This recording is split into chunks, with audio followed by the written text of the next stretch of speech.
No, because it was very clear from the beginning that Lil Wayne was obviously trying to get the Super Bowl slot. He grew up in New Orleans. He's been a New Orleans artist his entire life. Whoa! Listen. I hate to interrupt, but welcome to Hate to Interrupt, episode 21. I am Gulif, the introductory guy, and over to culture. I'm Nick from Stop Culture, Lil Wayne aficionado. I'm a VHS guy, Nick, VHS guy official on YouTube. And we're going to have a quick announcement this episode. So, unfortunately, just due to some personal differences, Timmy is unfortunately leaving the pod. And, I don't know, just sending that announcement out there into the ecosystem. Okay. Yeah, we had a good time doing the pod with Tim, but we it's kind of a mutual thing. We decided to go in different directions. But anyway, for this episode of the podcast, we're going to be discussing Shane Carruth's 2013 film, very experimental, kind of like an art film, I would say, Upstream Color. Yeah. And then we got a couple other topics that we're going to get into after. But this was Ethan's recommendation. So what made you want to? This was mine. So Shane Carruth has been a filmmaker that I've heard about specifically from his probably more popular film Primer, which I've seen that one. I've seen that one. Okay, yeah. Cool. Because I've heard it's the one of the only time travel films where they actually make sense for like how the time travel functions. And it's also like, I think it was like $5,000 budget. It's made with like pennies. What do you mean? Avengers Endgame totally impressive. made sense, dude. Oh, that's true. Yeah. Primer's impressive more so than it is good, I would say. But okay, I still want to watch it. I liked it. I enjoyed it. Yeah, but I just knew that this was his second movie, and we're doing kind of romance themed type, vaguely centered movies, and I was like, you know what, this is on my list. It's an incredibly low budget. I think the budget's like $50 to $100K, and it was shot on a GH2 camera, which is like a handheld camera. I think I have that right. So I was like, you know what, sure, let's do this. I don't really know anything, so I'm going to go in blind, and it's weird. Very weird. I kind of have something on this. So I found a striking resemblance of this movie to this other movie that we've kind of mentioned every once in a while on the podcast, and that's that came to my head whenever I heard this line in the movie.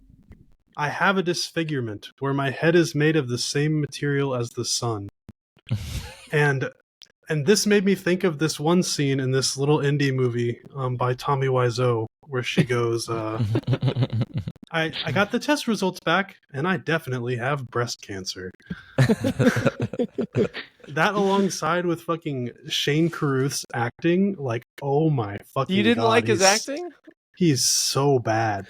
I thought he was all right. So bad. Wait, Nick, contextualize that because you mentioned that line. I was like, because what? it made no sense. What part of the movie was it though? It was the sun line. This is at the beginning when the main character is first got the girl. It's when the girl gets the maggot put into her stomach, and then she's like at the apartment, and it's basically his way of tricking her, being like, listen, my head is made of the sun, so it's really hard to look at, so you can't look directly at me. So then and then you get that really cool shot where she turns away and the bulb gets really bright on her face. Yeah. I don't know, it was basically, I don't think that was bad. I think it was like the character, the fucking scumbag, it was very, very cringy writing. It's one of those lines where I'm like, he's done this like 40 times. It's like a script he's following. Yeah. So he's saying it with like no emotion in anything he's saying. I was dying laughing when I heard it. I'm not saying, like, be that as it may, it's fine. Like, I don't, it doesn't make me hate the movie or anything, but I was literally laughing out loud whenever I heard that line. My whole thing with this movie is like, I really conceptually, I thought it was very cool. I thought the larva mind control plot device was really interesting. Yeah. I just felt like it was a little bit too mumblecore for me, and I like mumblecore movies a lot, but like I felt like a movie like this, it has to rope you in to really, I don't know, care about these characters, and they're so fucking just like they don't. There's no emotion to any of these characters really until like 40 minutes in. I was like, okay, it's picking up a little bit because I was waiting for that the entire time, and I was like, okay, it's finally here. But for the viewers, does anybody want to attempt at trying to fucking explain the plot of this film? So, Upstream Color is about a main character who gets essentially like a date rape drug. Although its functions are very different, it basically allows you to become highly suggestible. And this guy who manufactures this serum that he gives people gives it to her. She takes it, and essentially over the course of, I think, a few weeks or a month or something, she gives away all of her money to him, withdraws all of her bank accounts, sells all of her property, basically ruins her entire life giving money to this guy, and then leaves.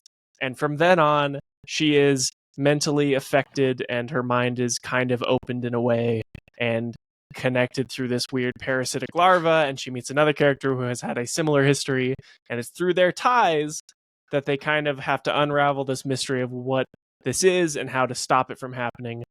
And and there's pigs.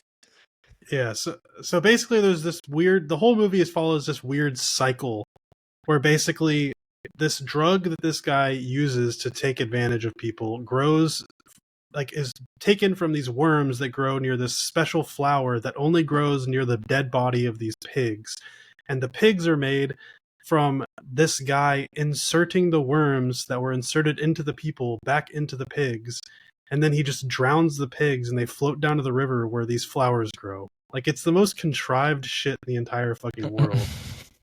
It's one of those things where it sounds insane when you try to explain the mechanics. Okay. But the way they show it and the way you have to kind of figure it out yourself is more so what makes it engaging for me, because it was like a puzzle you're trying to figure out. But my biggest problem with this movie is it's very much a movie. So if we take a look at Primer, which I guess you haven't seen Primer. Yeah, but Primer is very much a movie that you're meant to think about and try to piece everything together to really understand it. But I feel like all of the information you actually need to understand Primer is hidden in the film. There's a way to break down that movie and actually understand what happens. And this movie, it's very much made in a way that you're not supposed to have all the answers, and to understand this movie is to make that decision yourself what to believe. And I find that, this is a personal opinion, I find that to be very, very lazy and lame. Because I want the answers of the film to be in the film. I don't want to have to decide what to take from the film based on my own beliefs. You don't like any ambiguity in film? I'm not a big fan of it personally. So what did you not understand in this? Well, first of all, I feel like I have a pretty good grasp. Well, I understand the actual premise of the movie, but first of all, the guy, the pig guy, his whole situation made no fucking sense. It was literally you'd have to make up so many ideas in your head as to why he's drowning these pigs in the water, and why he's putting these worms inside of people. He felt like a plot device that I need to decide in my head why he exists and why he's doing these things. Well, he's not putting the worms into people, he's taking them out of people. The other guy's putting them into people. Putting them into the pigs. Yeah, the pigs. Where does the cycle actually start? I think the point is that there is no. It's like a chicken and the egg type thing. Is that there is no real. But that's my point. Piglet and the larva. But that's my point, though. Is I shouldn't have to tie all these loose ends on my own. It should be in the movie. There should be somewhere I can understand this. I get what you're saying. I understand, because I think it was about a little past the halfway point, I was starting to be like, all right, I'm getting really confused and I'm not getting a lot of answers. And then I think it was in the last 5 to 10 minutes when everything kind of clicked. I was like, okay, all right, I fucking get what you're doing. I don't know. I think it was fun, to have essentially being sitting there just trying to figure it out. And also you have that, I love the mechanic of the pigs will go through something, and then you have the main characters will just be like, I feel like I'm trapped right now. I'm having a panic attack. And it's because they're mentally connected to the larvas that are in the pigs. I don't know. I think it's so cool. I think the movie's cool. I think there's a lot of cool elements to this movie. It's just, it's that, because that on a baseline level, just movies kind of leaving a lot of ambiguity and things for me to kind of piece together myself outside of what's presented to me, that bothers me. And then also I wish the performances were stronger in the film too. So it's annoying because the movie was shot well. It looked really nice. Yeah, but I mean the movie is really highly reminiscent of Terrence Malick Tree of Life, which I know, Nick, you've seen that, right? I've heard. Yeah. I haven't seen Tree of Life, but I've heard a lot of people say that. And the thing is, Tree of Life, I love. That's one of my favorite movies, actually. And I really didn't really like this movie that much. And I think you didn't? Not really. And the main difference, I think, between Tree of Life and this is that yes, it's very dreamlike. Like you're getting snapshots of both of their lives and everything, of the specific main characters of each story. But it still feels like Tree of Life really gives you an emotional center to care. There are powerful performances in that movie. There's powerful moments that make you feel things. And in this movie, it's like these characters, they're literally, I guess, being mind controlled. So they're kind of not really in control of their actions, right? I mean, for a lot of it, or at least they're trying to figure out who is controlling their actions or whatever. But yeah, I don't know, man. This was pretty. It was a slog to get through for me. I was having a hard time. I think that's a really good example because, like, for me, it like felt like this movie was an attempt for him to make us kind of like feel something as opposed to like like have like he had a really good idea for like a plot of a film, right? Like he wanted to make us feel something, but I didn't really feel much from it, you know. And Tree of Life does do that, but better. It also kind of reminded me of like a Philip K. Dick book or something, like a Scanner Darkly, but worse. You know what I mean? Yeah, I could see that. Scanner Darkly is such. We should talk about that one time. But it's a good movie. I mean, what did you really like it, Ethan?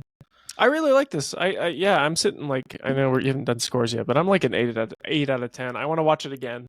I've seen it twice at this point because I was like, all right, I get what you're doing. But then I rewatched it this morning, like /listened to it this morning after I'd already seen it, just to kind of like go into, which is very hard because there's very little dialogue in this movie. Yeah. But yeah, no, I really like what it's going for. Sure, the characters aren't 100%, but I think there's enough there for me to bite onto. Like, I really like the detail when they start first meeting up and talking, and you just get that small moment of her pulling out the pills and putting them on the table and being like, oh yeah, this is what I'm taking because my life is like fucked. And it's like, you can assume that her life has been just completely just demolished in the last few months. I just like little details like that. They don't have to bring a bunch of attention to it. I did notice actually there was specifically for Shane Carruth's character, which I think his name is like Josh or something. Jeff. It's I think there was some weird ADR, but I think that also just comes into working with the low budget that they were given. I mean, I think this is like entirely self-funded. I think the movie looked pretty good, but like a big part of the issue for me is like because there weren't a lot of dialogue scenes and like what you're kind of saying, a lot of it did kind of feel like random B-roll. Like for like large portions of the movie, it just felt like they were just throwing B-roll in there, and like it didn't really. It felt, and it was kind of chopped together in kind of a weird order too. So it kind of just felt a little bit aimless, and like with just the visual portion of it. But it felt aimless to me, but then it didn't once I kind of had answers. Like I was like, okay, you're showing me weird stuff. The only thing I don't really have a definitive answer for that I'm like still unsure of is the guy who was like taking care of the pigs. I don't really know what the whole sound obsession was of him going around like creating sounds.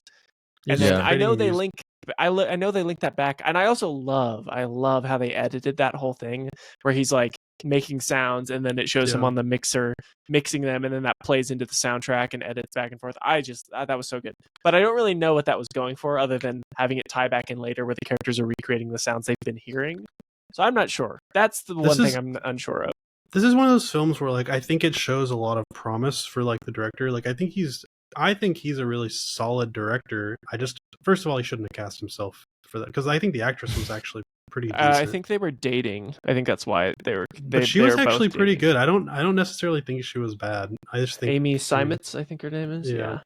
I mean, if anything, it's the direction for me. It's the fact that they're both just so monotone throughout the entire film. It was really, really difficult for me to get invested in either of their stories, despite the fact that like I said, I felt like conceptually it's such a cool thing to have this guy who's drugging them with this fucking weird larva drug that controls their mind, and then he like drains their bank accounts.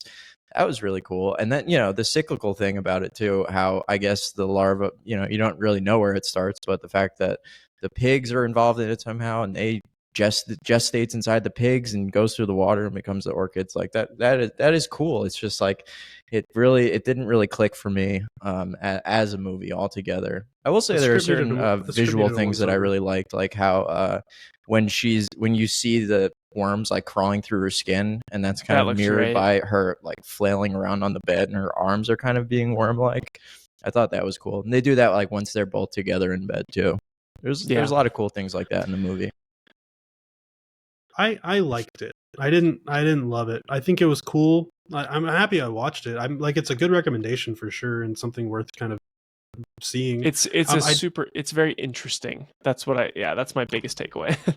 Yeah, and I think I wish I would have gathered some info on it, but I heard that Shane Carruth had some weird shit happen to him. Like, he's kind of a piece of shit. All I know is that the actress in this, Amy Seimetz, I think her name is. I think I already said it. Yeah, Amy Seimetz. They were dating, and in 2018 she got a temporary restraining order for abusive tendencies, and then in 2020 it became a permanent restraining order. But and then Shane Carruth has had no comments on such. So he doesn't seem like to be a great guy. That, and I've also heard he said some like just weird shit about the film industry in general. I think he's kind of a very indie guy. Yeah. He also said, I think it was like he seems more just frustrated that like he had funding for a movie called like The Last Wave or something. It was like, or maybe like The Big Wave, and it was like Anne Hathaway was going to be in it, and some big names, but the funding kept like falling through and like not getting finalized, and he was just like pissed off because this guy makes like one movie every decade. He made this in 2013, and then he made Primer in 2006 or 7.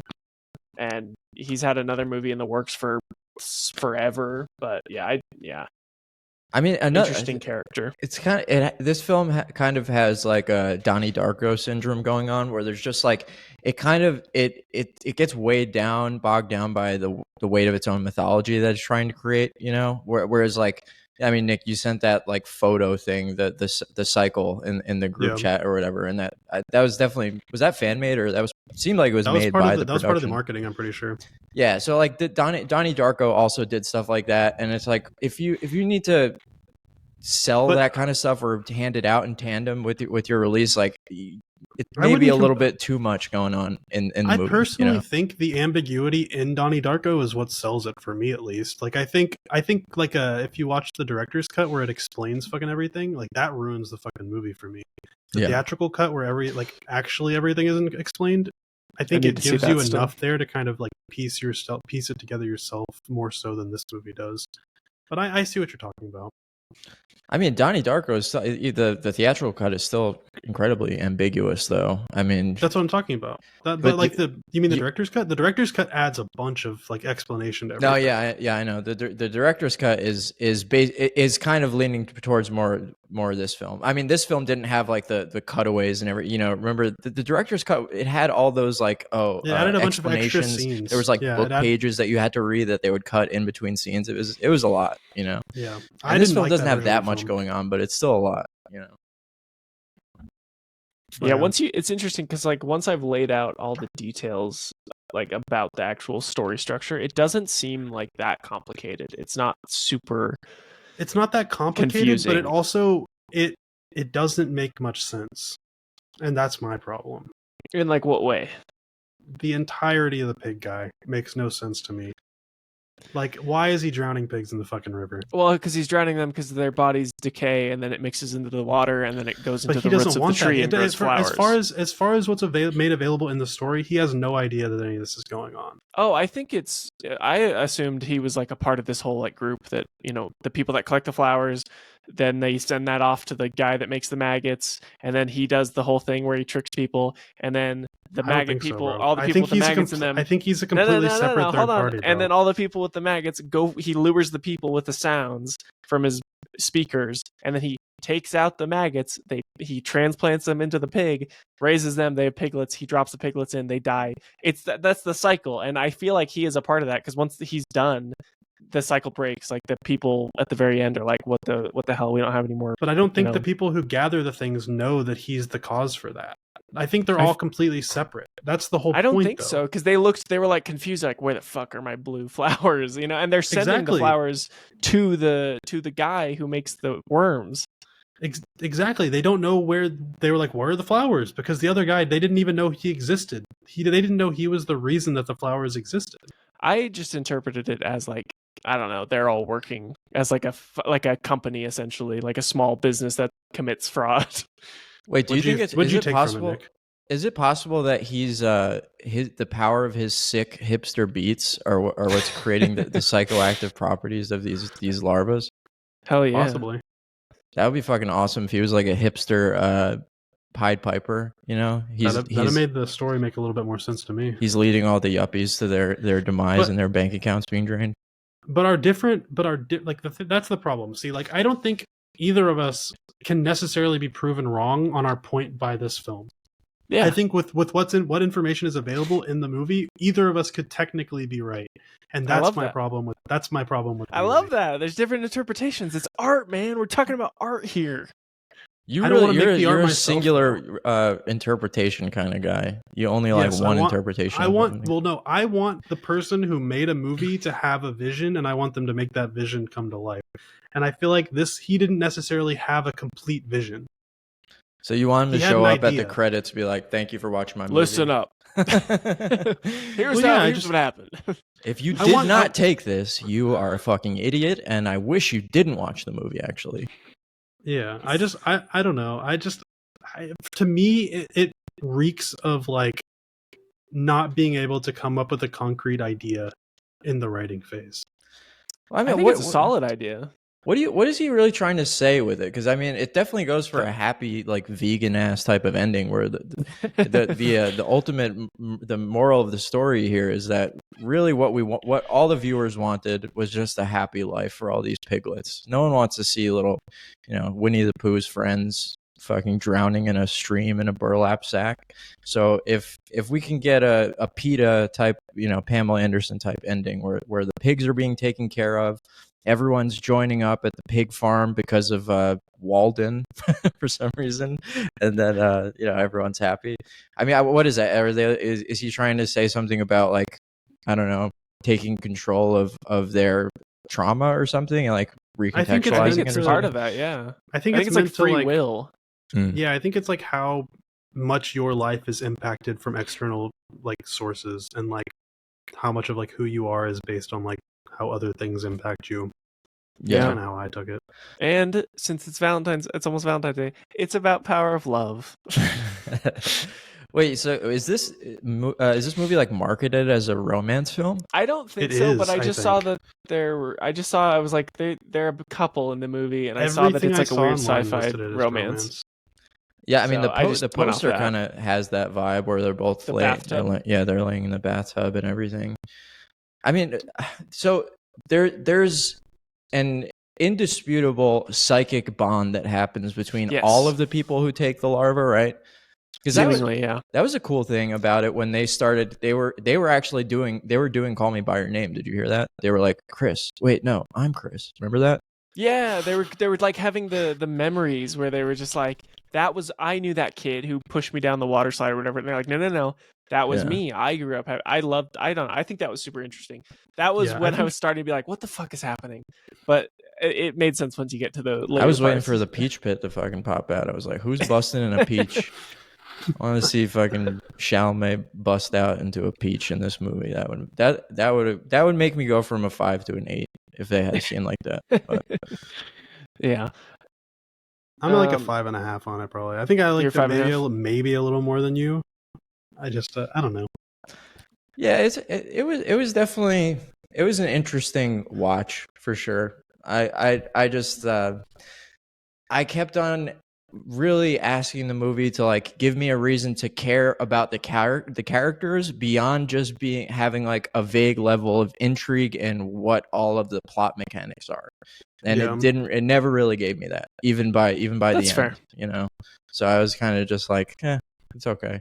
I saw Primer a while ago. I remember liking that one, so maybe I'll give that another watch. Does that have a good emphasis on characters, or is that more of like a mechanics-based story? It's the characters don't really matter in Primer as much. But is it like, would you say Primer is one of those stories where you're like, I don't need the characters to be strong, I just want the story to be engaging? I think there's a lot more intrigue in it, and I think it like makes you want to understand things more than this movie. I barely remember it. I saw it a long time ago. We gotta talk about Primer. The early 2000s, right? It's like an old movie. It's 2006, I think. Yeah, mid-2000s. I don't remember it that much. Interesting detail I read. 2004. I read that when Rian Johnson finished writing Looper, he sent the script to Shane Carruth because they were both like indie guys. Mm-hmm. And Shane Carruth was like, the time travel fucking sucks. It makes no sense. In You Looper? gotta fix it. In Looper. And he's like, time travel sucks. And then Rian Johnson was like, well, it's too late. I can't really. Script's done. I didn't like Looper very much. I thought Looper was cool. I thought it was cool, but like, no. I remember the scene when Rian Johnson's when they're talking, when Bruce Willis is talking to fucking Joseph Gordon-Levitt in the diner. That's a fucking unironically epic scene when he's like, he's talking to his younger self, and he's like, dude, you're a fucking idiot. You have no idea. I would love the chance to talk to my younger self and be like, you're a piece of shit. You have no idea what's coming, buddy. Just wait. And that's like I think the concept was cool. I don't know. But have y'all seen his Rian Johnson's first movie, Brick, with no, that was with Joseph what's his Gordon-Levitt? name? Yeah, I have not seen that. it. That movie very fucking good. We've covered on this before, but I'm tired of the Rian Johnson hate train. There's a gravy train online where everyone fucking hates on Rian Johnson for some reason. Like I got into a fucking argument with someone in our Discord they were so mad that remember the part in Knives Out when he's like, Hugh, or the woman's like, Hugh did this. They thought that was like the worst thing to ever happen in a movie. Like it totally broke the plot mechanics, the logic mechanics or whatever of the movie. And I was like, it's kind of goofy, but that's it. They were like, everyone calls him Ransom the whole time, and then she says Hugh. I'm like, well, first of all, she's fucking dying. She's dying. She's like on her last breath. She's gonna say whatever's quicker, you know? Yeah. I don't know. But I didn't personally love that movie, but also I don't hate Rian Johnson. I think The Last Jedi is a dog shit, but like I don't hate him as a person. I think he's directed some good Breaking Bad episodes. I think Brick was good. I think Looper was serviceable. Knives Out, I mean, for that it's just like, why the fuck did you tell me who the fucking murderer was like 30 minutes into the fucking movie? They don't tell you 30 minutes in. It felt really early. Yeah, they do. They tell you. They tell you what they solve the murder for you, basically. Then you find out that there's like, Ransom is spoilers. Ransom is the kind of ultimate villain of it, but not because he killed the guy. Because I see what you guys are talking about with the mix up in the morphine. Yeah. Okay. I liked that because from the beginning I was like, okay, but there's still something going on, and then by the time you get to the second part, you're like, okay, there has been some meddling with shit. I don't know. I liked it. Dude, I can see the appeal. It's just more one of those things where I watched it also like right after The Last Jedi, and I was just like, oh my god, again, I'm just not getting what I expected just to fucking be different. Like it just felt annoying. Dude, Shane Carruth telling Rian Johnson that his the time travel mechanics suck reminds me of if I would put out a video, be like, Nick, what do you think of this thumbnail? He's like, fuck, it sucks, dude. But I'm just like, it's too late, bro. It's already up. Sorry. I didn't say that, bro. I never said it sucked. I just said change the color. Yeah. One text for it. Well, I mean, I have this is kind of an interesting topic that I've been thinking about for at least like a week now. It's the fact that I don't know if, we've talked about this privately, but I don't know if you guys have been giving it any thought, but it's a pretty interesting phenomenon that I'm noticing that basically all of the best directors in Hollywood right now have very little to almost no interest in telling movies that are set in the modern era, like post 2010. So what I did was I gathered up the filmographies of, what is this, like 10, 11 directors, like top brass Hollywood directors, to just see how many of them are actually telling stories about the present day. So I rounded up Scorsese, Tarantino, Eggers, Nolan, Luca Guadagnino, Spielberg, Ridley Scott, Yorgos Lanthimos, Coen Brothers, PTA, and Denis. And for their entire post-2010 output, only 85% of the films that they've made are not set in the present day. And that kind of coincides with this quote that's been going around from Robert Eggers, where he's like, the idea of having to photograph a car. I mean, he takes it farther because he doesn't want to even have a fucking car in his movie. Makes him ill. Yeah, but like the idea of photographing a cell phone is just death, is what he says. And I think that's kind of where this all stems from, like the concept or the challenge of depicting the most common mode of communication for millennials and Zoomers and basically everybody nowadays is fucking texting. And texting is like the most uncinematic action that you can do on screen. So, I mean, I don't know. I'll pose a question to you guys. Like, why do you think that is? Why is nobody why are all these guys not interested in telling stories about today? I think it's two things. One, most of these motherfuckers are old as shit. That's what I was thinking. They're old. And they probably have this like thing in their head where older days are better. That's one. Also, I think that if a lot of them are probably trying to base things around like big events that happened in time, like or in a time period of something happening in time. And I think having more separation from those events makes it an easier topic to touch on. And it's not like something that people are directly living in right now. And I mean, I definitely don't think texting is very cinematic. I agree with you there. I think text, like especially whenever they try to like make that shit like show up on screen, like showing the screen on camera, like or like having the pop yeah. up. Yeah, I hate that. I think it's really difficult. I don't think that. I think these are great directors, and I think if they really needed to make it work somehow, they would find a way around it to make it look cinematic. So I don't know that it necessarily has to do with avoiding modern times specifically. I mean, I think it does. I mean, it's just like listen to specific numbers. Marty, 0 out of the 6 movies he's made since 2010, none of them have been set in present day. Tarantino 0 for 4, Eggers 0 for 4, Nolan's 4 out of 6, but all 4 of those they involved like fantasy plots. Luca is 2 out of 7, Spielberg's 1 out of 9, Ridley Scott 2 out of 11, Yorgos 4 out of 7, Coen Brothers 0 out of 7. PTA 0 out of 4, and Denis has told a lot of present day things, but again, a lot of fantasy stuff, which I kind of like put that in a separate category, because it's like I'm thinking about what is it about the actual world that we live in that to these guys isn't very interesting to tell stories about. Like it's kind of depressing to me, because I did another round of this too, where I went through a lot of these guys pre-2009 work, and 47% of those films were set in the present day. So there's a lot more of an opportunity or a desire for them to want to talk about what's going on around them. All of these guys are stuck in the past now, which makes me feel like, I don't know, like the greatest visual storytellers of our time have nothing to say about now. It's kind of strange. I think there's a couple points, like VHS Nick said, they're all older, which not to say that there's anything wrong with that, except for like someone like Eggers, I think he's 40.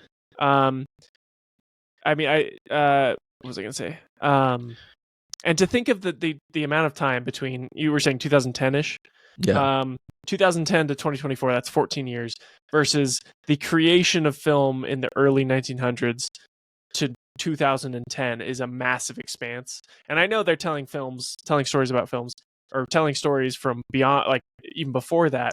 But I don't know. I think just a lot of it is grown up with that. And I think maybe it's just because it's so new and it is so weird to film someone with a phone, that it's just, maybe it'll just take a little bit to get to that. I don't know. Are there many movies that came out in the 90s that had people talking on phone, like tech from that time period? I mean, Tarantino, his pre-2010 output, 6 out of those 7 movies were present day. So you could also just like within 5 years, Okay. There is also like a simplification of communication nowadays that makes writing stories a lot less interesting too. Like we're texting each other constantly. Everybody's always constantly in communication with each other. Like whereas back in the day, fucking it was a lot harder to just contact people every day, right? It was kind of an undertaking. If you're out and about, you have to go find a payphone. You can't just warn somebody about something immediately, right?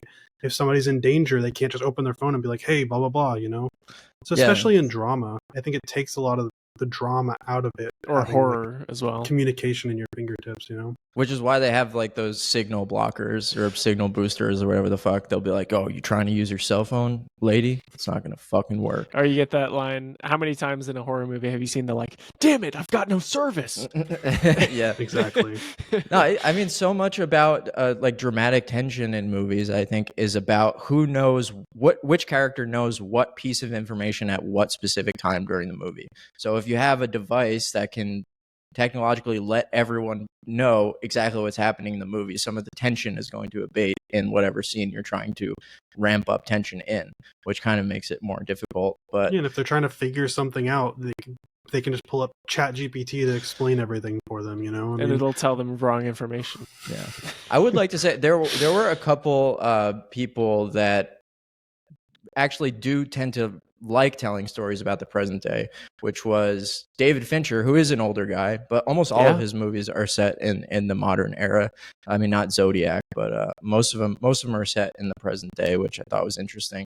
And then they're like people like Greta. I thought this was an interesting phenomenon too that I noticed with Greta Gerwig and Denis Villeneuve, that earlier in their careers they were doing present day movies, but then as they got more acclaim and bigger budgets, they started to go back into the past.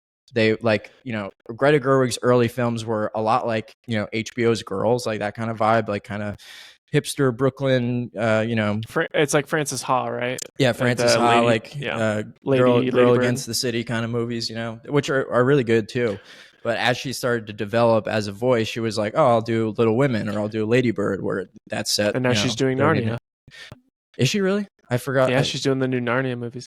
For that one specifically, that to me just screams of like, I don't got fucking money, so it's set in modern day. And now I'm like, I have a budget. I'm going to go back and tell a story. You know, we can do a period piece now. Whereas like if you were like, hey, Greta Gerwig at the time of Frances Ha or at the time of Lady Bird was like, can you take this money and go make a period piece? I mean, I'm sure she could, but it wouldn't be to the level. And also it helps that Little Women is also a famous story. But like a lot of that is like, it's kind of the only option for a lot of these creators is you set it in modern day because you could, you know, because that's your option. Yeah. I mean, if you guys were going to set out to make a movie, because you guys are both filmmakers, you know? So like if you had all the money in the world, like would setting mean that much to you? Would it be something you consider when you're out, you know, sitting down to write a script, or would you? I think it's one of the first things you consider, honestly. I think it depends. Yeah, if you can take a story that's interesting enough and you go, how much of this story's context will change if it's set in, say, the 70s or in the early 1900s, and does it work? Does it make it worse? Does it make it better?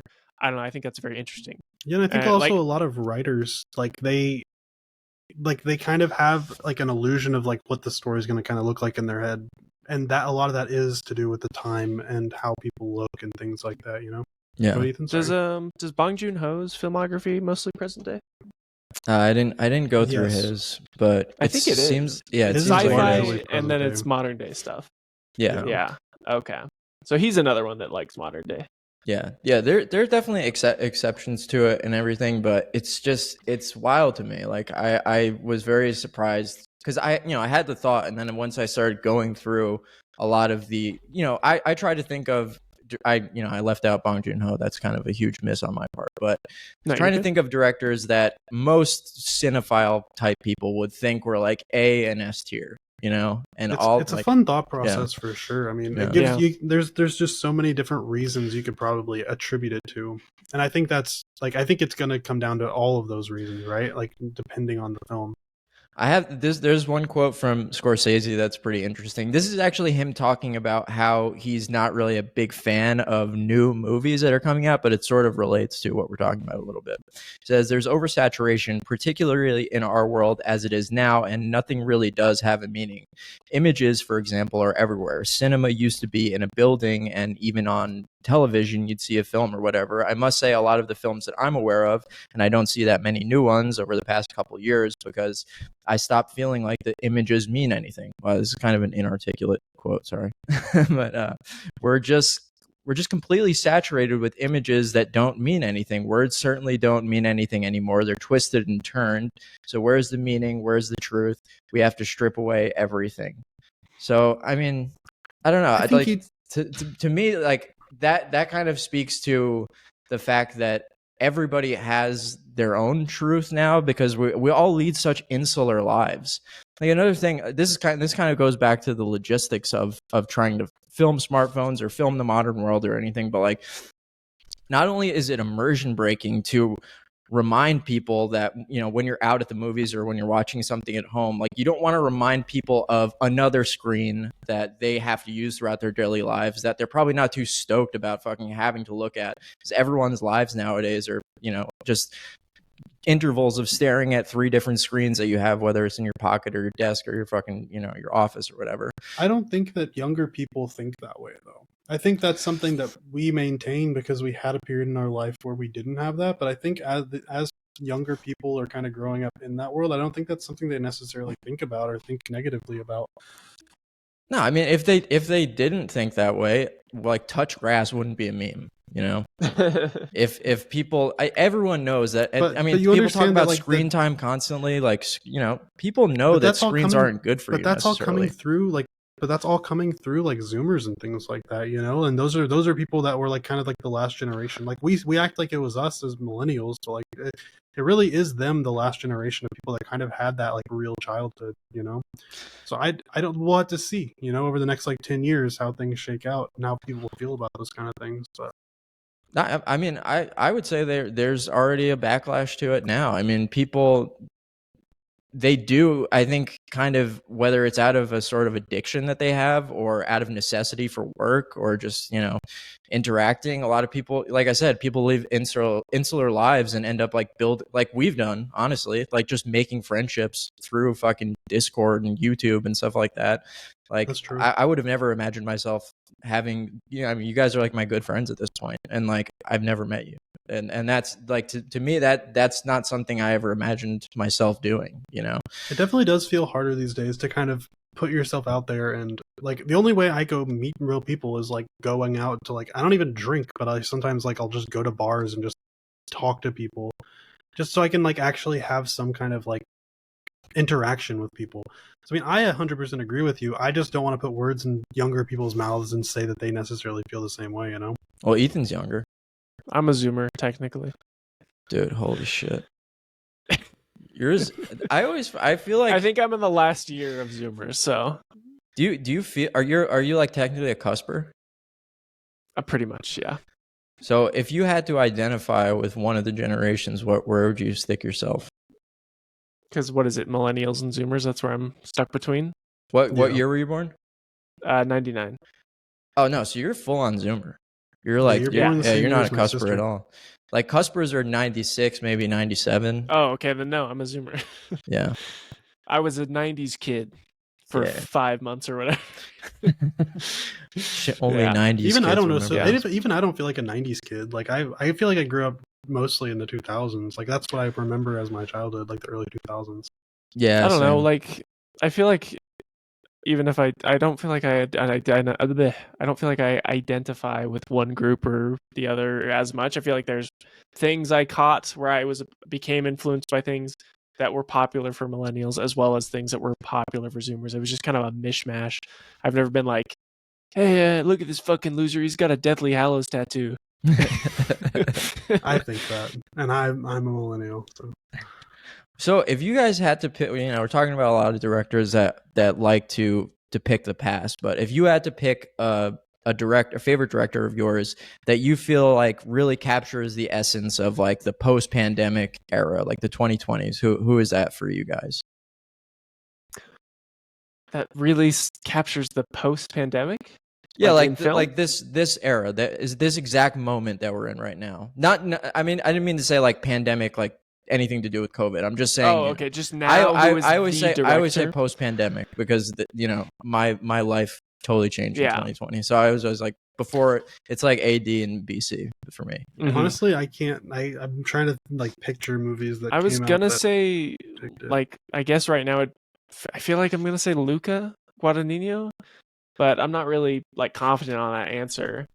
I don't. Yeah, I don't know if there's been enough time. Captured the era. Like, what has he done that's set to modern? I haven't seen Queer yet, I guess. I mean, Challengers didn't even feel modern though. Challengers felt like a. They use smartphones. I know, but I feel like all like the lighting and like everything made it feel like it was like set in like the 80s or something. To me, at least. Luca perfectly captures the specifically Gen Z urge to bite the fingers off of your new hot vagabond girlfriend that you met outside, you know, and bones and all. Yeah, it truly captures the male urge to make out with your best friend, your bros. I mean, honestly, slapping your I bros' don't know. wieners. It's hard for me to think. I think like Lady Bird captured the essence of that era that it was in really well. Yeah. But Lady Bird, that's the thing with Greta Gerwig is interesting because I feel like even though I think she's like in her late 30s at this point now, but she feels like a Gen Z storyteller to me almost, because I don't like Barbie was. I don't know. You guys think Barbie was more of a millennial or Gen Z thing? I feel like it was kind of just a girl thing all over. But I think it was just one for the girls. Yeah.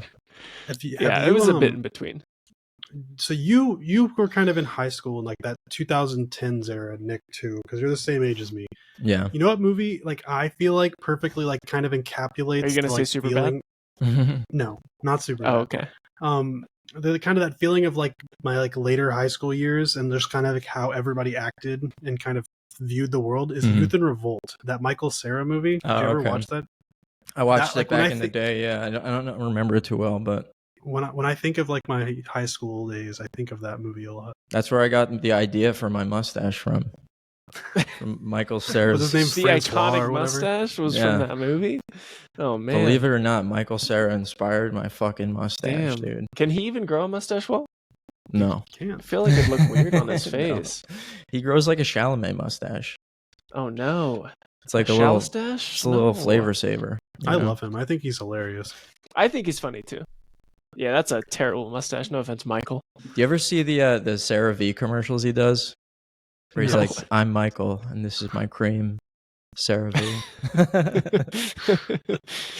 Oh man. I'm making a video. I guess we can, if y'all have. Wait, real quick. Unfortunately, I feel like the movie that defined my generation, because everyone was talking about it in high school, was Pitch Perfect. Really? You think so? I think so. I don't think that movie's very good, and I think it's very cringe and of the time if you go back and watch it now. But that was like, every kid was like, dude, that was so funny, and it was so sick when they sang a cappella. Yeah, no, it's funny that you said Superbad, because for me, that probably was the movie, or at least my high school years. It definitely did feel like me and my friends we watched that movie constantly, and we thought it was so fucking funny and so cool, and we like emulated moments from it and stuff, like all that corny shit you do when you're kids and you love movies.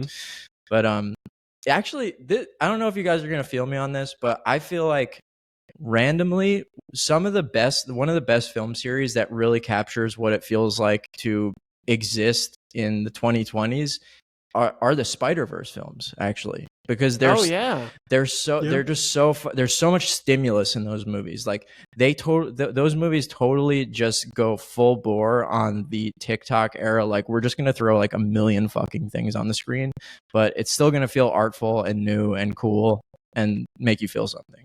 Like, that's cool. Yeah, and I think a movie's going to be like mega successful is because if I hear like family members who are under the age of 11 talking about it, they're like, "Dude, did you see Spider-Verse?" And I'm like, "This is going to be a fucking huge film." That's honestly like that's a really good example, because I think Phil Lord and Chris Miller, like the directors, are kind of like very like Gen Z, like modern day like directors as far as like their style. Like even like the 21 and 22 Jump Street movies, like they're very like fast paced, like. I think they are a good example of directors that kind of fit the modern era really They didn't direct Spider-Verse. I think they wrote it. Oh, really? Yeah, I always thought they were the main creative force behind that. I think they're part of their writing team or something like that, but the director is Kemp Powers, I think. No, okay. Yeah, this is very much a what is it called? A fucking Tim Burton's Nightmare Before Christmas situation. Oh, like the Henry Selick guy? He directed. It's Joaquin Dos Santos, Kemp Powers, and Justin K. Thomas are the directors. Writers are Phil Lord, Chris Miller, and Dave Callahan. Okay. Wait, so one more before we go on to the thing that Nick wants to talk about. I wanted to ask you guys something that's sort of related to this, but I feel like we're sort of seeing, because I think millennial film, millennial culture, like so much things about millennial culture of the 2010s was defined by this sense of like ironic detachment. So much of our music was like, dude, I don't fucking care, like slacker rock and shit like that, and sort of a resurgence of those like mumblecore movies, like the Jason Duplass stuff was really big at that time. And I think now, I feel like personally Zoomers are more interested in like sincerity and earnestness, but that might just be my impression. No, I think that's absolutely true. Yeah, I think it's become more cringe and like if you're openly sarcastic, like my life sucks. Like that's super embarrassing. Yeah. Like I don't know. I think someone just being like, "Yeah, I'm fucking hot," is like way more engaging at this point. I think one of the big jokes whenever we were in like high school or like fresh out of it is like I'll just kill myself. Like everybody's just fucking everybody wants to fucking off themselves. It's like, dude, come on. You're just holding like a Ray Dunn mug with a fucking Xbox Live controller. You're just like, I'm gonna fucking kill myself. I hate being a millennial. I'm so fucking sad that J.K. Rowling broke my heart. She fucking killed my childhood. Yeah, it's fucking rough. But yeah. So what's your thing, Nick? I guess. So I'm making a video right now. It's kind of about experimentation in sitcoms and why I think it's important, because I think the genre is dying out. But do y'all have any connection to any sitcoms growing up that like kind of connected to you for any reason, and why is that? Oh, I have so many sitcoms because like the main thing that I would watch before school, like getting ready for the bus, I was one of those weird kids that just like I would get up really early so I could take a shower and then just like sit in bed and watch like reruns of fucking Fresh Prince of Bel-Air and shit like that, So I love just having time to myself before school. So I watched that. Cosby Show. I watched fucking Saved by the Bell. I watched, and then a lot of the other Nickelodeon stuff. Yeah, dude. Oh, that 70s Show is still probably my favorite. That 70s Show is fucking good. I watched a lot of that 70s Show as a kid. Yeah. But my problem with sitcoms, which I watched a fucking shitload of sitcoms too, but like I don't think as a genre it was very sustainable, because like they're doing the same things over and over. It's the same situations, different family. Am I crazy? I mean, I guess, but that's just the genre. But it keeps working though, I feel like, right? I mean, but is it still working? Like, what's the last big sitcom that was like huge? I think a lot of Modern it, Family, probably. Yeah, I mean, Modern that's Family, still super popular. Creek. The sort of multicam live studio audience sitcom has definitely died a death for sure. Yes, but I think that there were also a lot of attempts to revive that. Like, I don't know if you guys remember Lucky Louie. That was a thing that they were doing, that Louis C.K. did on HBO in the early 2010s. John Mulaney had a failed sitcom. Do you remember that? It was kind of like a Seinfeld ripoff that really didn't do so well. It only lasted a season. Part of the problem though is like that they kept making these sitcoms that the only point of the sitcom was basically market this up and coming comedian. They had one for Martin, which Martin was actually pretty good. They had one for like every comedian though in the early 2000s. Yeah. Like every single comedian had their own sitcom. Martin was very funny, I thought, and Martin was funny. I don't know. I think that if you take into consideration, this is going back a little bit, but Parks and Rec, The Office, I guess that's classics. like 20. That's literally 20 years ago now, so never mind. But Schitt's Creek, Modern Family. Oh, like I love Ethan Schitt's said. Creek. Yeah. And then like I don't know, Always Sunny is a sitcom, right? And fucking, but that also started in like 2004. Yeah, it's still going. Still chugging still along. going strong. And they got Abbott Elementary and shit. So, Abbott's my pitch of the video is basically like that, like these weird sitcoms, like sitcoms that kind of are kind of like outside of the realm of reality, are kind of what can keep sitcoms alive. Which my examples are like Mork and Mindy. Like Alf early on. There's Mork and Mindy's a good one. Young Sheldon. I think fucking Always Sunny I would consider like a weird sitcom, because it's an entire group of sociopaths that have are horrible no people. connection to reality, right? Yeah. Like they're not a normal family, right? And then we have like Third Rock from the Sun. We have I had a whole list of them in my fucking video, but like I think these kind of sitcoms that kind of experiment with like what the actual set, like I don't know, the actual family dynamic needs to be changed for these to actually continue going. Yeah, I could see that. But I think also another thing is like sitcoms are still very profitable on networks that people our age don't really watch. Like I can't tell you how many times I've been at my parents' house. The only time I actually watch cable, and there's a commercial for some fucking random show that's like the fire guys or like the firefighters or whatever. And there's I watched 2 episodes of this Terry Crews sitcom from like 5 years ago. It was one of the worst things I've ever seen in my fucking life, but apparently it was really popular. Yeah, so there's a whole, people over 45, 50 that I think they're still, they still got cable. They're still kicking, they're watching that shit. People watching Blue Bloods. Yeah, I think there's a market for it. They watch Law and Order SVU. Yeah.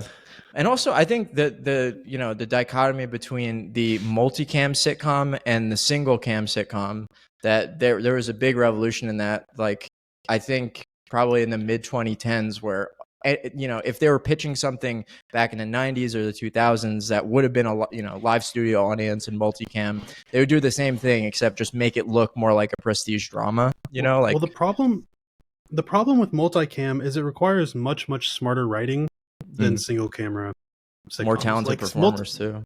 Yeah, multicam can still work regardless of what people think. It's just, I don't think, first of all, it's not something people are trained in anymore. Nobody reads multicam scripts and like actually learns how to write the format because it's very, very different. And for 2, I think for network television, I think there's a lot worse writers nowadays, like as a whole.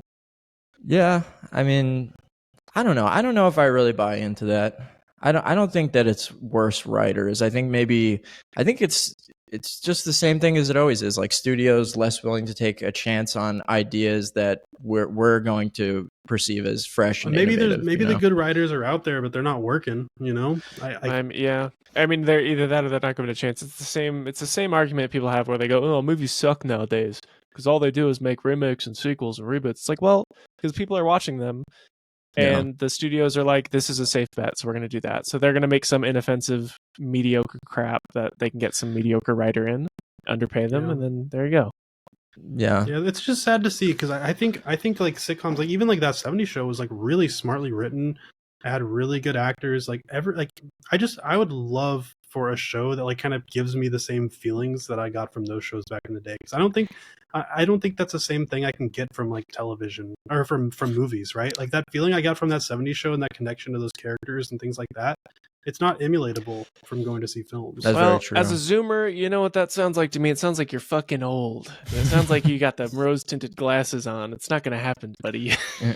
I liked when the old guy would tell him he was going to put a boot up his ass. That was my favorite part of the show. I love it when Sheldon would go, Bajinga. What's the last show that y'all feel like y'all had like a pretty genuine connection to the characters and like you really like you know what I mean, like an actual genuine connection to the characters, like a new of a television show? It has to be a sitcom, and not necessarily a drama, like not like a super dramatic show. Schitt's Creek. Okay, that's solid. I mean, Succession is like a tragic comedy, so it's sort of like a sitcom in a way. It's very funny. If I had to pick a comedy though, like a straight up comedy, probably Girls. Actually, I love all the characters from Girls. Girls is Adam honestly Driver's pretty in that, solid. right? Yeah, Adam Driver's in that. Yeah. I think mine would be like Silicon Valley. I think. Dude, fucking rules. Silicon Valley is really good, and I feel pretty genuinely connected to the characters of Righteous Gemstones. So that's a modern one that I think. I need to check that one out. Really solid. And honestly, most of Danny McBride's shows I think are really good.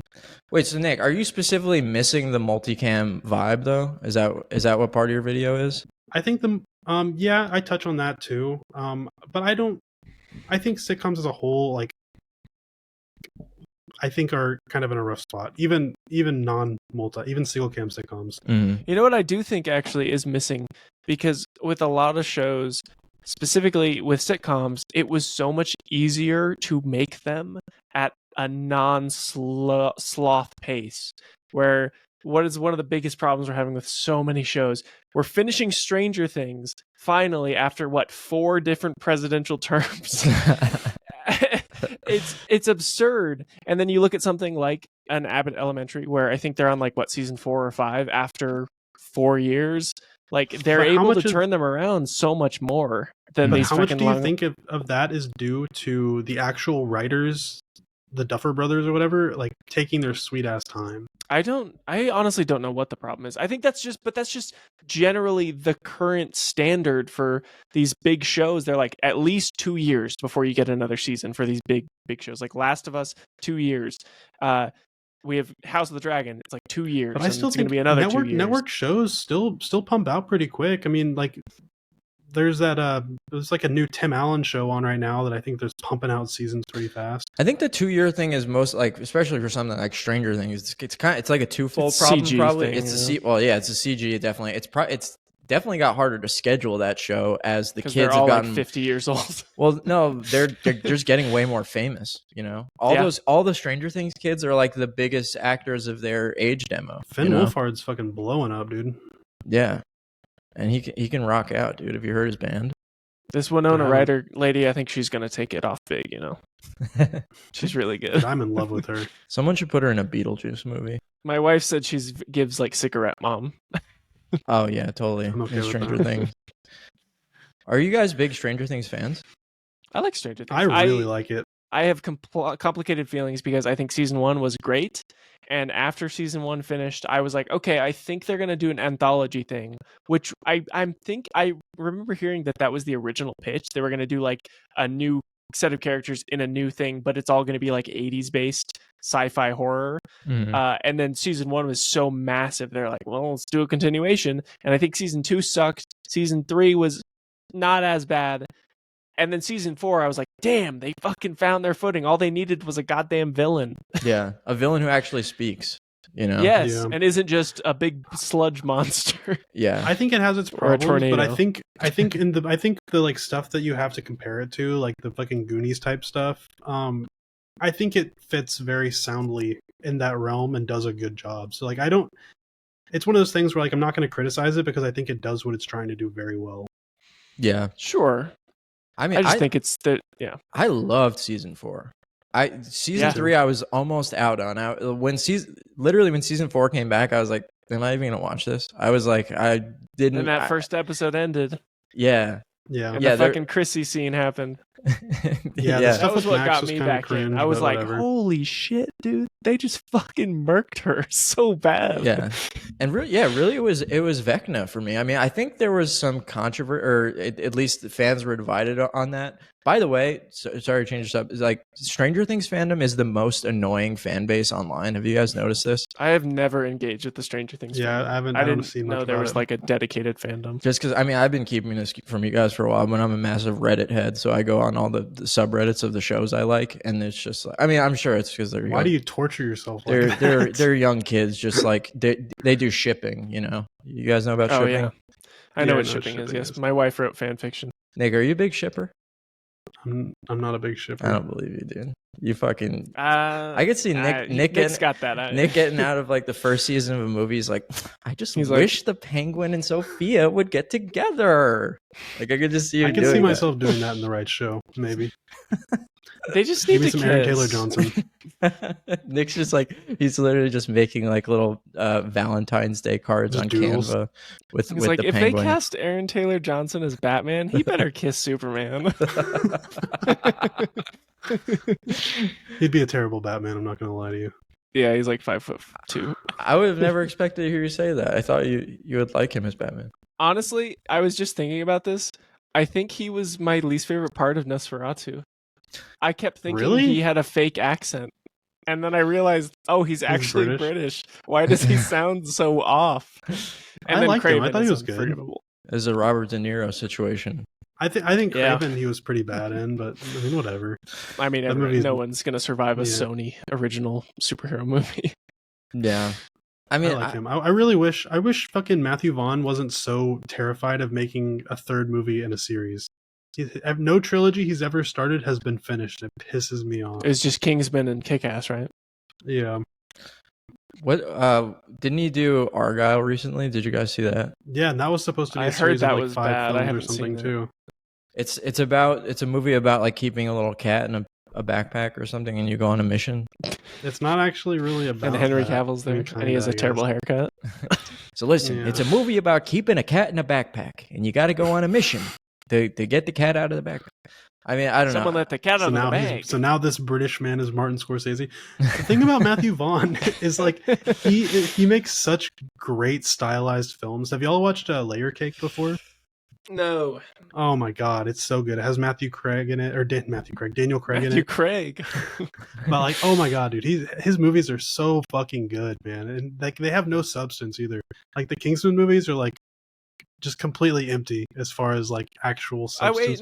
He did so 3. Beautiful. There's 3 Kingsman movies. No, the Kingsman is not. No, it's a prequel, but that's 3, movie, sir. Can you count? Sucks. No, but they had the whole thing where like they were supposed to make a third one with Channing Tatum coming back as the Texan guy, and they were going to join forces with Kingsman. Yeah. And then they did the King's Speech. Oh yeah, that was the prequel. Yeah. I didn't see The King's Man, but didn't that have a post-credit scene with Hitler? Bad. It was atrociously bad. It was one of the worst movies I've seen. Yeah, it was so bad. There's a post-credit scene with Hitler? I read that it's like I didn't stick around if that happened. Post-credit scene, like Hitler shows up and they're like, and then it ends. I'm like a huge Matthew Vaughn fanboy. I'll literally like suckle anything he releases, but that movie pissed me off. Is he like a Guy Ritchie type dude? He's a very Guy Ritchie type dude. Yes, I think he seems to make edgy movies. Like that's kind of his like vibe. He's one of those directors where whatever movie he comes out, they always start it off the trailer by going, "From the twisted mind of Matthew Vaughn." He did the X-Men First Class movies and stuff. Yeah, that was good. That's one of my favorite X-Men movies. Probably my favorite. Oh, so that marked the beginning of Bryan Singer not doing those movies anymore? Is that what it was? Well, he came back because Matthew Vaughn was going to do the follow-up to First Class, but then PDF File Man came back and said, "No, I want to make another one," and then he just jumped in there. And has he come back yet, or is he still Brian gone? PDF File? No, he's done. He's I never know working. With these guys, bro. What's his name? What's Bryan Singer? American Beauty guy. What's his name? Kevin Spacey. He's coming back. Kevin Spacey's coming back. American Beauty's so good, by the way. Yeah. Oh my god, Bryan Singer looks like a pedophile. Oh, dude, now we can talk about Fight Club because American Beauty reminds me of Fight Club in a way where it doesn't hit as much. I mean, it doesn't. They're not very similar. American Beauty because I still haven't seen it. I won't spoil it, but they're not very similar movies, but they're similar in the way that they captured like the zeitgeist of that time. You know, I think it was like a year apart, right? And that's true. It was like late 90s, right, for American Beauty? Yeah, like the whole paper bag floating it. This isn't a spoiler, Ethan. It's where I've seen the scene. It's where Katy Perry gets the beautiful line from Fireworks from. But do you ever feel? Yeah, like that was supposed to be so deep back in the year 2000, and now you watch it and it's like, why is this guy filming a fucking plastic bag? I do remember because I think I started the movie and then something came up and I was not able to finish it. But I got about half hour through and I was like, oh, Kevin Spacey is a PDF file. And then I got to the plastic bag scene and I was like, if I was sitting next to this dude and he sits me down, he's like, look at this video I filmed. And then shows me a video of a plastic bag, I would just fucking leave. Whatever happened with the Kevin Spacey stuff? Was it just that they were like, no, he's definitely really creepy, but we don't know that he's actually a PDF file. I don't know. No, I think he fled up there. Ethan, you were saying he's a PDF file. I think he's just a sex pervert. I'm not sure he's a PDF file. And sexually like assaults people sometimes.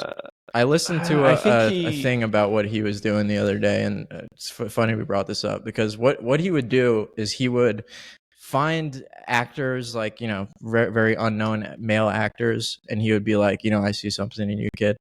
Let's go on a drive, or let's go back to my place. And then he for one of these guys, which I thought was very weird, because Kevin Spacey, his dad was he was a Nazi actually.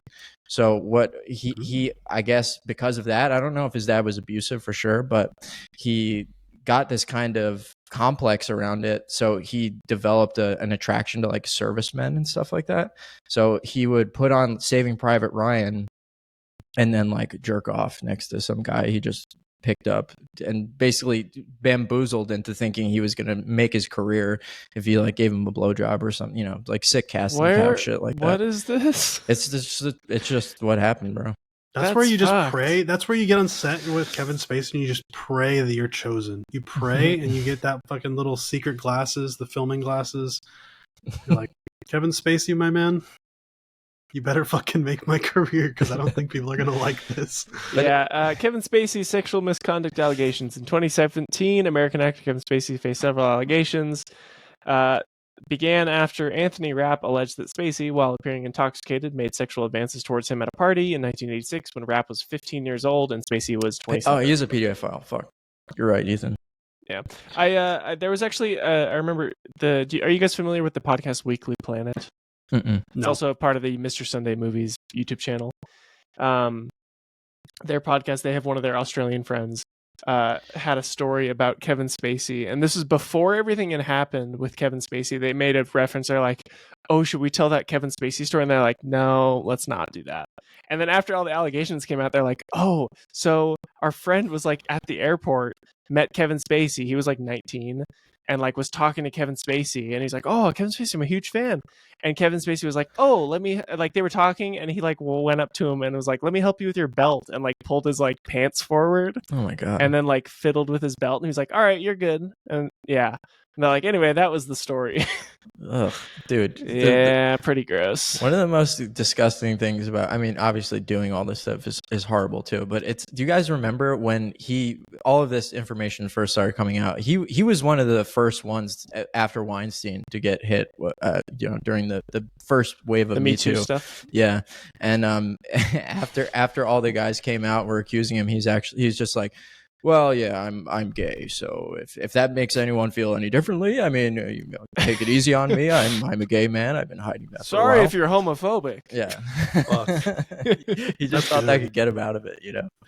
It's so fucked up. But I will say, I have to admit, I miss him. I miss Kevin Spacey, bro.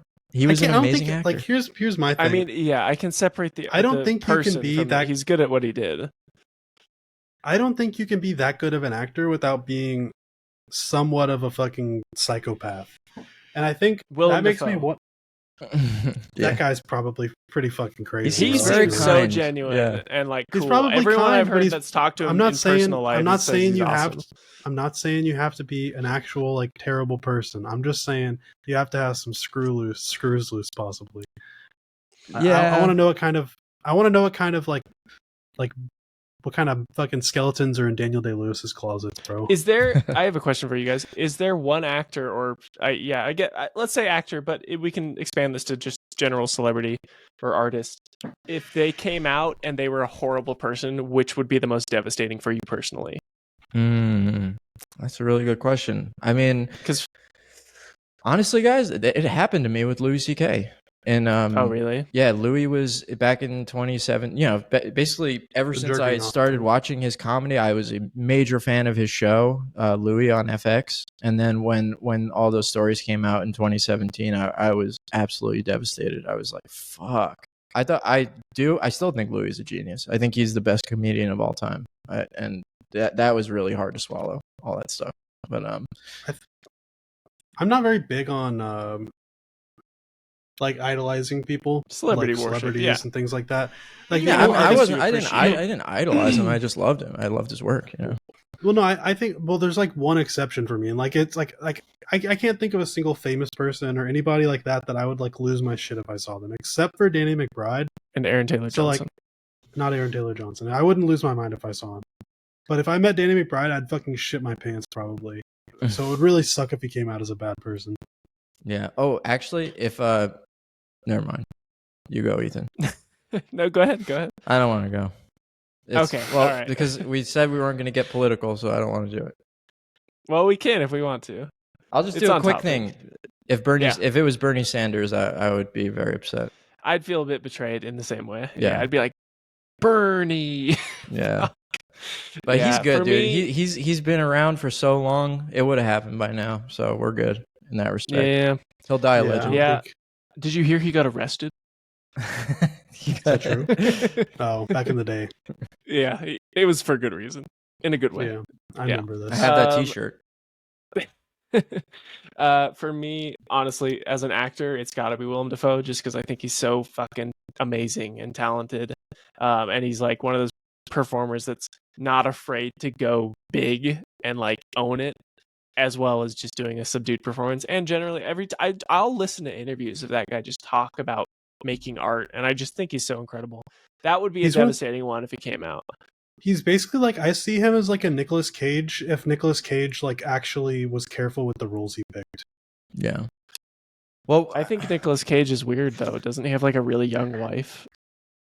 That's who cares? No, but like a young, like she was like they met when she was young? like 18 or 17 or something. I don't know. Maybe I'm talking about my ass. I thought I saw something about that. With Willem Dafoe in particular, I was personally surprised he didn't get canceled when he turned the entire board of Oscorp into skeletons at the World Unity Day parade. When oh my god, his out am I? What are you saying, Nick? Dude, she looks. What? Look up his wife, bro. I'm not gonna say anything. Just look her up. Why? What? You have to describe it for our audio only listeners. So his wife is in this photo from a year ago. He was 56. She was 26. That's not that bad. That's how old you are. That's not that bad. What is it because she's Asian?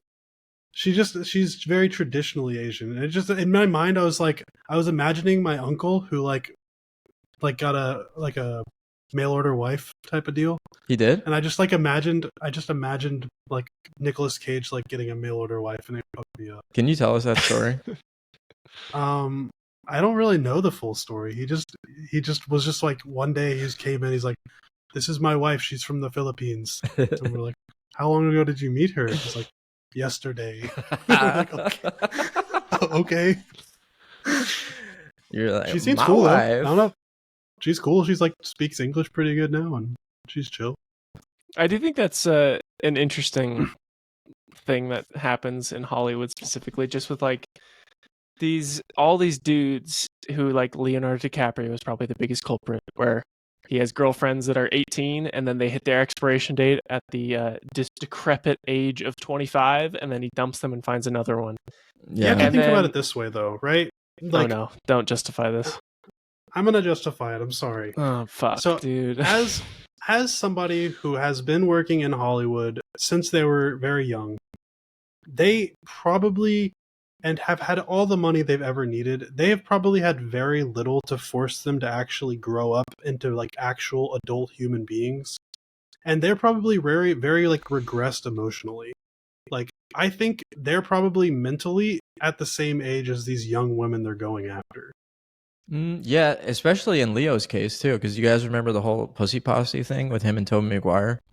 No. Yeah, they literally called themselves the Pussy Posse because they were it was around the time of Titanic and Spider-Man, and they were the young new Hollywood actors. They called themselves like the new Brat Pack or the Pussy Posse, what I think they actually ended up calling themselves, because they would just go pick up chicks and stuff. It's very, very epic behavior.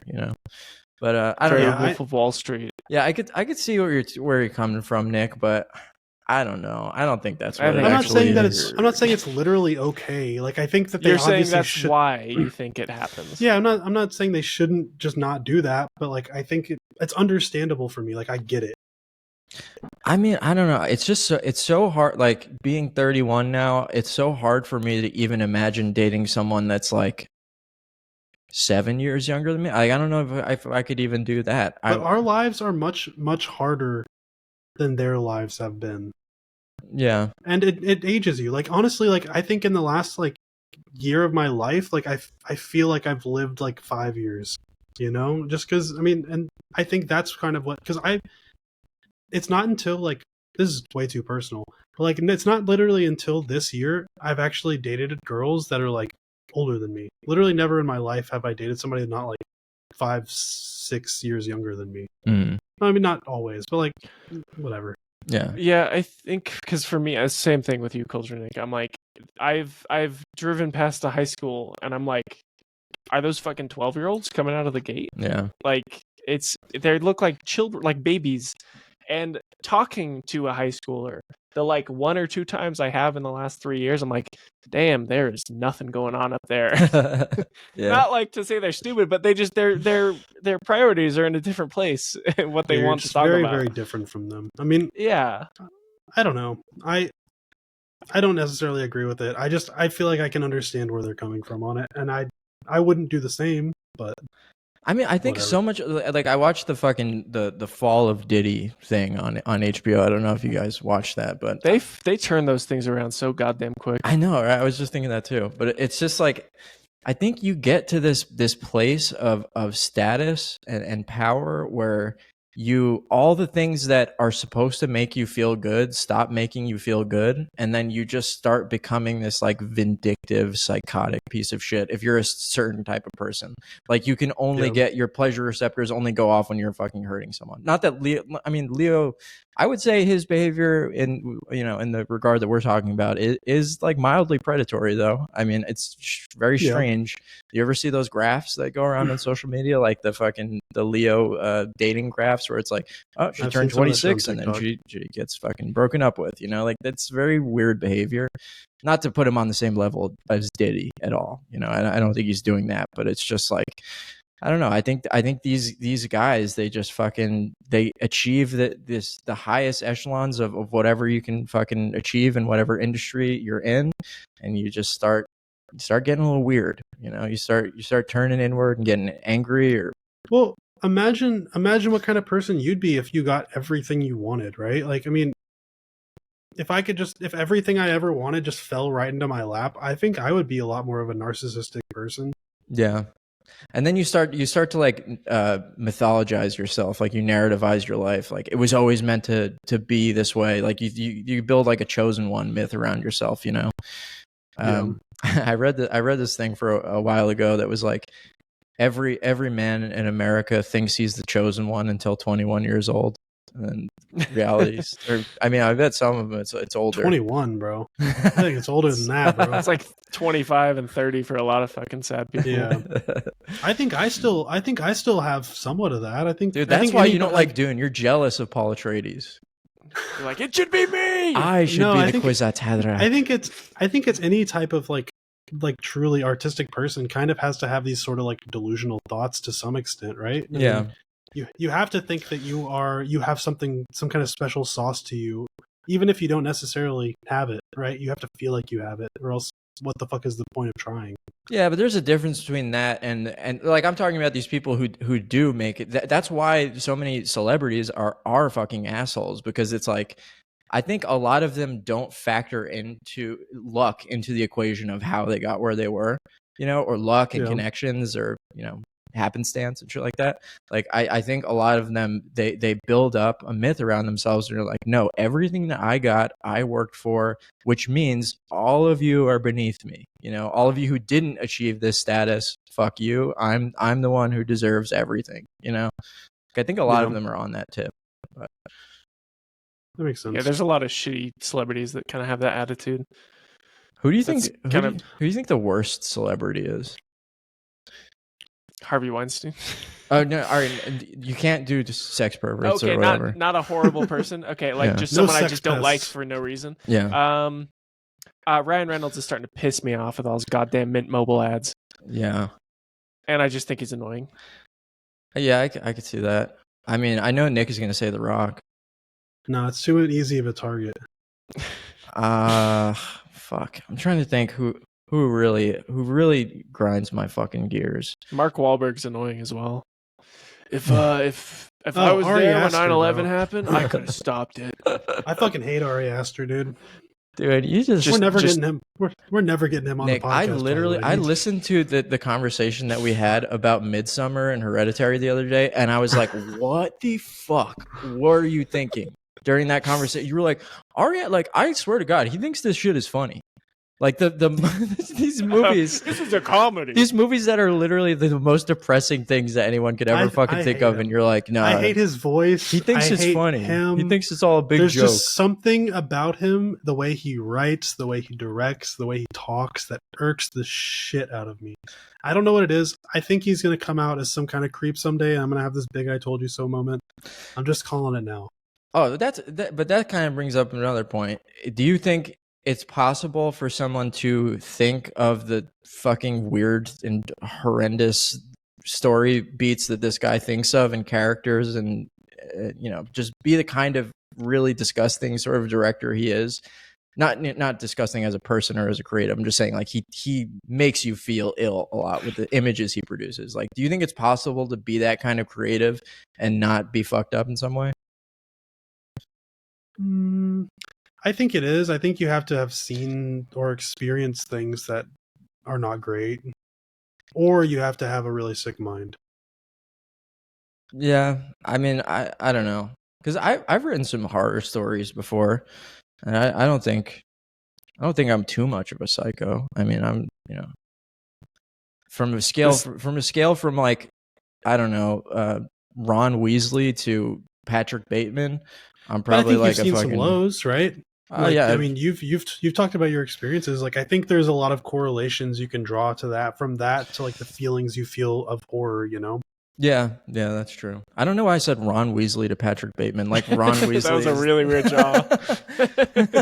The least psychotic person in all of fiction. Ron Weasley. Caillou to Patrick Bateman. So Nick, what are you recommending for us next week, bro? Oh wait, real quick, hold on. Nick, I want you to know. Do you know anything about Ari Aster's next film? Eddington, right? It's Eddington. It is described as a Western noir ensemble movie set during the COVID-19 pandemic. Oh, sick! And it's starring Joaquin Phoenix, Emma Stone, Austin Butler, and Pedro Pascal.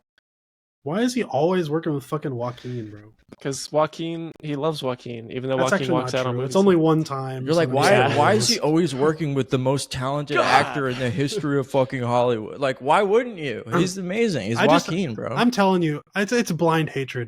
And the day he makes a movie I like, I'm going to be so mad, because I'm going to have to admit it, and I'm going to be pissed. Well, you can still not like the other ones. Yeah, that's fine. I know, but I don't want to have to say anything nice about him. So I'm hoping his next movie sucks. There's the strange thing about the Joneses. You'd love that. I talked about this on the podcast about how much I fucking hated it. Okay, so I'm going to be recommending Chungking Express by Wong Kar-wai. What? And it is one of my favorite movies. What's it called? And I'm really excited for y'all to see it. Chungking Express. Chung? How do you spell it? It's on Amazon. It's on HBO Max. Oh, sick. It's a real movie. I've been having to rent the past couple ones, so that's nice. This is already in Max. Watch it online. Did you rent through Love whatever and Pop? means? No. Huh? No. Okay. I there was no way to even rent that. Yeah, it's not available on anything. I watched it on YouTube. This is sort of a romance movie. I would say it's definitely a romance movie. I wouldn't say it focuses super strong on like the love aspect as much as like the individual feelings these people are going through. Mm-hmm. But I've seen this movie a couple times and I really want to watch it again, and I think y'all are gonna love it. Yeah, we should reiterate for the people who are listening. We're doing the romance month, so it's going to be starting off with Upstream Color, then Chungking Express, then Captain America: Brave New World, and then When Harry Met Sally. So it's all about the love this month in February, guys. Yeah, can't wait to see Harrison Ford's Red Hulk give a big smooch to Captain America. Mm-hmm. Mwah. But yeah, all right, boys. All right. Thank you, everybody, for watching. If you really enjoyed this episode and you're listening to it on YouTube, please leave us a like and a comment. We'd really appreciate it. Or if you're listening to this on Apple Podcasts or Spotify, leave us a 5-star review, because that really helps us out a lot and makes us feel really, really good. If you don't want to be spoiled for Chungking Express, directed by Wong Kar-wai, next episode, then watch it. And I think that's pretty much it. Get Stuckmanized, everybody. Get Stuckmanized. Get Stuckmanized, everybody.